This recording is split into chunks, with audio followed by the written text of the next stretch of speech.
Hello, hello, I am reading the Book of Mormon and sorting everyone into their own Hogwarts house. But first we need to talk about 1 Nephi 6. Now, a lot of people skip over this.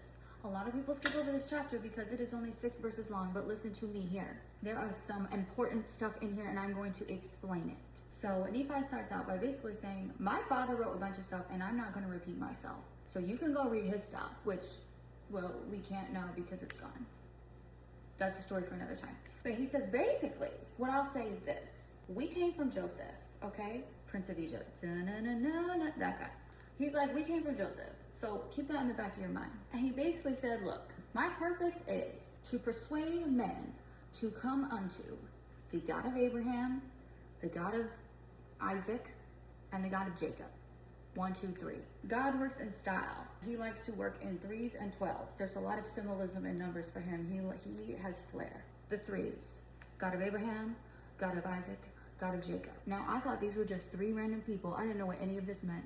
I'm going to explain to you right now. These people are a succession of a generation.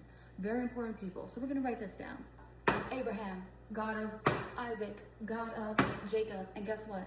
This is his grandpa. So you've got Abraham. That's the first guy. That's the guy. Do you know the story about he had to like eat his kid because God told him to? And then the last second God was like, just kidding. But now I see how serious you are about this. That's that guy.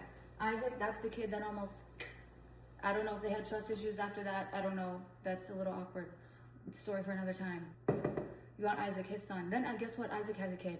Isaac had a kid. Jacob.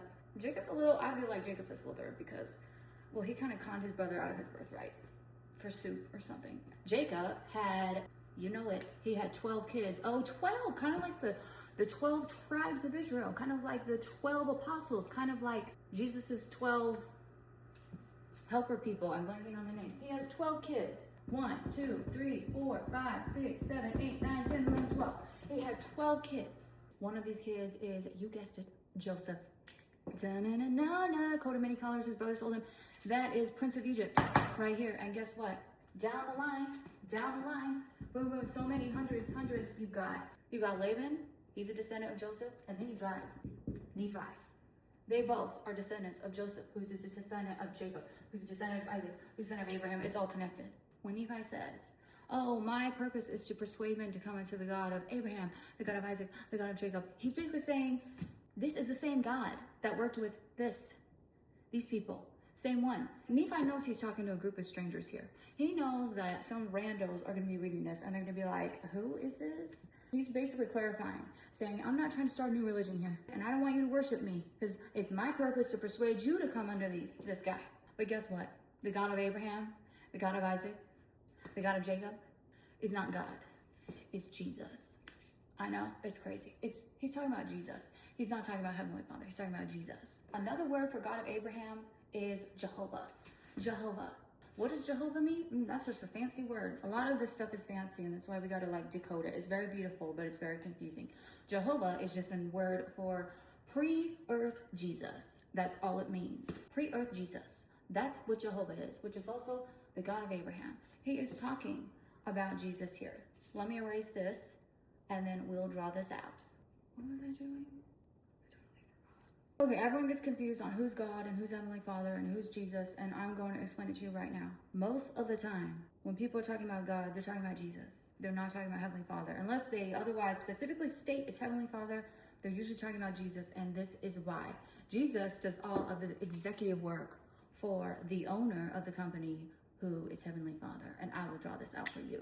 If you've ever worked in the corporate world, you know that owners buy out companies. So let's just say God bought out this company. God is the owner of the company. He makes all the decisions. Nothing trumps him. He is the decision maker, but he doesn't carry out it all. He's got helpers.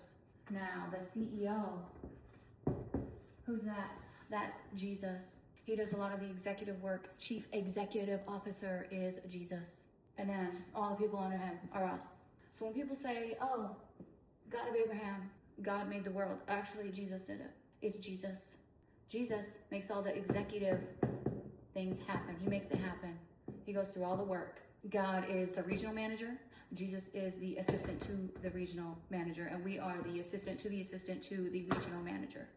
And at the end of 1 Nephi 6, Nephi says, look, I'm writing things that are not pleasing unto the world here. He's basically saying, look, serious inquiries only. We're here to lock in. I've got limited space here. I'm writing on pure gold. I don't have time for no kerfuffles, no jokes, like serious stuff here. I'm not here to play.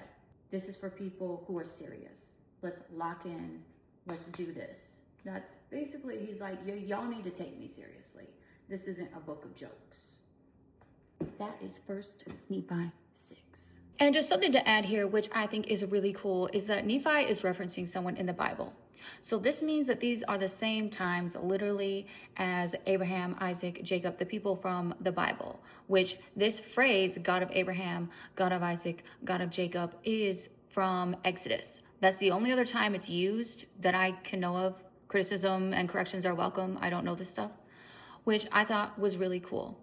And so Nephi is basically saying, look, I am working with the same God who made promises to these three iconic people and followed through on his promises, and they are living proof of the promises of God. And I'm talking about that same God. And I think that's legit.